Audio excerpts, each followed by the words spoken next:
hello, welcome to our channel VN Creativities. இன்னைக்கு நம்ம சேனல்ல இதை பத்தி பார்க்க போறோம்னா ரொம்பவே சிம்பிளான செய்யறதுக்கு ரொம்ப ஈஸியான அதே சமயம் டேஸ்டியான ஹெல்த்தியான சேமியா கிச்சடி எப்படி பண்றதுன்னு தான் பார்க்க போறோம். சேமியா கிச்சடி டேஸ்டியா அப்படின்னு நீங்க நினைக்கிறீங்களா? இந்த மாதிரி செஞ்சு பாருங்க, அது ரொம்பவே சூப்பரா வரும், நல்லா டேஸ்டாவும் இருக்கும். இதை சாப்பிடும்போது கிட்டத்தட்ட எனக்கு மேகி சாப்பிட்ற ஃபீல் வந்தது. இது எப்படி பண்றதுன்னு பார்க்கறதுக்கு முன்னாடி இப்போதான் நீங்க நம்ம சேனலை ஃபர்ஸ்ட் டைம் பார்க்குறீங்கன்னா மறக்காம சப்ஸ்கிரைப் பண்ணிருங்க. கூடவே அந்த பெல் ஐக்கானை கிளிக் பண்ணிருங்க, அப்பதான் நான் போடுற வீடியோஸோட நோட்டிஃபிகேஷன் உங்களுக்கு வரும். இதுக்கு ஃபர்ஸ்ட் அடுப்புல ஒரு வானல்ல வச்சுட்டு அதுல வந்து 3 டேபிள் ஸ்பூன் அளவுக்கு அந்த எண்ணெய் ஊற்றிக்கலாம். எண்ணெய் நல்லா சூடானதுக்கு அப்புறமா அதுல வந்து கடுகு போட்டுக்கலாம். கடுகு பொரிஞ்சது நான் ஒரு பெரிய வெங்காயத்தை வந்து நீள்வாக்கில் கட் பண்ணி வச்சிருக்கேன், அது இதோட ஆட் பண்ணிக்கலாம். இப்போ இந்த எண்ணெயில வெங்காயத்தை வந்து நல்லா வதக்கிடலாம். இதுக்கு வந்து முடிஞ்ச அளவுக்கு ஆனியனை வந்து நல்லா தீன் ஸ்லைசஸாக கட் பண்ணுங்க, அப்பதான் வந்துட்டு நல்லா இருக்கும். அடுத்ததான் இது கூடவே ஒரே ஒரு பச்சை மிளகாய் ஆட் பண்ணிக்கிறேன். இது கூடவே ஒரு கொத்து அளவுக்கு கருவேப்பிலை வந்து ஆட் பண்ணிக்கிறேன். இப்போ இது எல்லாத்தையும் சேர்த்து நல்லா வதக்கிடலாம். பச்சை மிளகாய் வந்து நீங்கள் உங்கள் காரத்துக்கு எப்போ கூடவோ குறைச்சோ போட்டுக்கோங்க. எனக்கு வந்து காரம் கம்மியாக வேணும் அப்படிங்கிறதுனால நான் ஒரே ஒரு மிளகாய் வந்து ஆட் பண்ணியிருக்கேன். இந்த வெங்காயம் இந்த எண்ணெயிலே நல்லா வதங்கி அது வந்து கலர் டிரான்ஸ்பரண்ட் ஆகி அது வந்து கண்ணாடி பதம் வரணும். அந்த அளவுக்கு இதை வந்து நம்ம நல்லா வதக்கிடணும். நம்ம எப்பயுமே இந்த மாதிரி டிஷ்க்கெலாம் வந்து வெங்காயத்தை நல்லா வதக்கினா தான் அது நல்லா டேஸ்ட் கொடுக்கும். இப்போ வெங்காயம் நல்லா வதங்கிடுச்சு. இந்த ஸ்டேஜில் நான் 2 தக்காளி கட் பண்ணி வச்சுருக்கேன், அதை இதோட ஆட் பண்ணிக்கலாம்.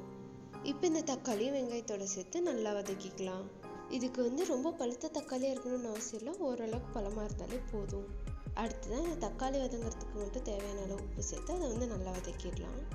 இதுக்கு தக்காளியை ரொம்ப குட்டி குட்டியாக கட் பண்ணாமல் இந்த மாதிரி ஓரளவுக்கு பெருசாக கட் பண்ணிக்கோங்க. அண்ட் இது வந்து ரொம்ப மேஷ் ஆகணும்னு அவசியம் இல்லை, லைட்டாக வதங்கினாலே போதும். இது வந்து நம்ம சாப்பிடும் போது அங்கங்கே வந்து கடிப்படும் போது நல்லாயிருக்கும்.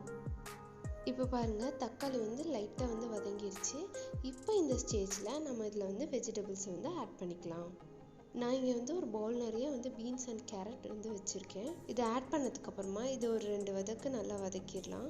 அடுத்ததாக இது கூடவே நான் ஃப்ரெஷ்ஷான பச்சை பட்டாணியை வந்து உரிச்சு வச்சுருக்கேன், அதை இதோட ஆட் பண்ணிக்கலாம். உங்களுக்கு ஒரு வேளை ஃப்ரெஷ்ஷான பச்சை பட்டாணி கிடைக்கலன்னா நீங்கள் ட்ரையாக இருக்கிறத கூட நல்லா வேக வச்சு ஆட் பண்ணிக்கலாம்.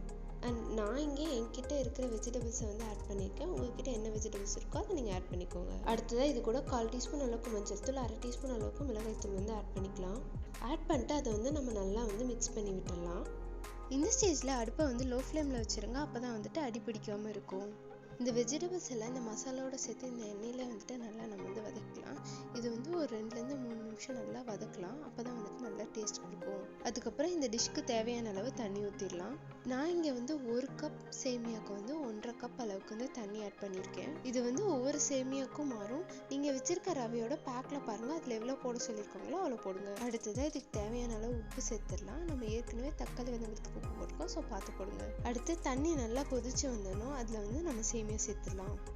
நான் இங்கே வந்து 200 கிராம் அளவுக்கு வந்து சேமியா ஆட் பண்ணியிருக்கேன். இப்போ இது எல்லாத்தையும் நல்லா வந்து மிக்ஸ் பண்ணி விட்டுடலாம்.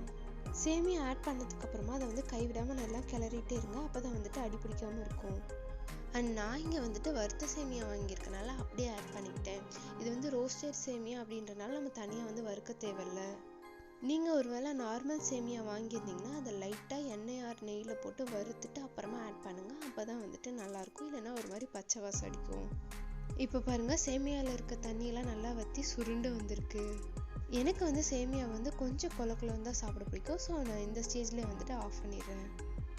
உங்களுக்கு ஒரு வேளை நல்லா வந்துட்டு உதிரியாக வேணும்னா இன்னும் கொஞ்சம் நேரம் வந்து அடுப்பில் வச்சு அதை வந்து வணக்கி விட்டுருங்க. அவ்வளோதாங்க, நம்ம தக்காளி சேமியா கிச்சடி வந்து சூப்பராக ரெடி ஆயிடுச்சு. இனி இதை வந்து சாப்பிட்ற வேண்டிதான். இதுக்கு வந்து சைட் டிஷ்லாம் எதுவுமே தேவையில்லைங்க, டைரெக்டாக இதை அப்படியே சாப்பிட்றது தான். இது சாப்பிடும் போது எனக்கு லைட்டாக வந்துட்டு மேகி சாப்பிட்ற மாதிரியே இருந்தது. ஏன்னா நம்ம வந்து தக்காளி அண்ட் மசாலா அண்ட் வந்துட்டு வெஜிடபிள்ஸ்லாம் போட்டிருக்கோம் இல்லையா, அதனால் எனக்கு வந்து லைட்டாக இது வந்து மேகி சாப்பிட்ற மாதிரியே இருந்தது. இதில் நம்ம நிறைய வெஜிடபிள்ஸ் போட்டிருக்கனால இது ரொம்ப ரொம்ப ஹெல்த்தியும் கொடுங்க. உங்களுக்கு தெரிஞ்ச யாராவது ஹெல்த்தியாக சாப்பிடணும் அதே சமயம் நல்லா டேஸ்ட்டாக சாப்பிடணும்னு நினைக்கிறாங்களா, அவங்களுக்கு இந்த வீடியோ வந்து ஷேர் பண்ணி விடுங்க. நீங்களும் அதை மறக்காமல் செஞ்சு பார்த்து எப்படி இருந்ததுன்னு எனக்கு கமெண்ட்டில் சொல்லுங்கள். இந்த வீடியோ பிடிச்சிருந்ததுன்னா லைக் பண்ணுங்கள், ஷேர் பண்ணுங்கள், கமெண்ட் பண்ணுங்கள், மறக்காமல் சப்ஸ்கிரைப் பண்ணிடுங்க. தேங்க்யூ ஃபார் வாட்சிங். Bye bye.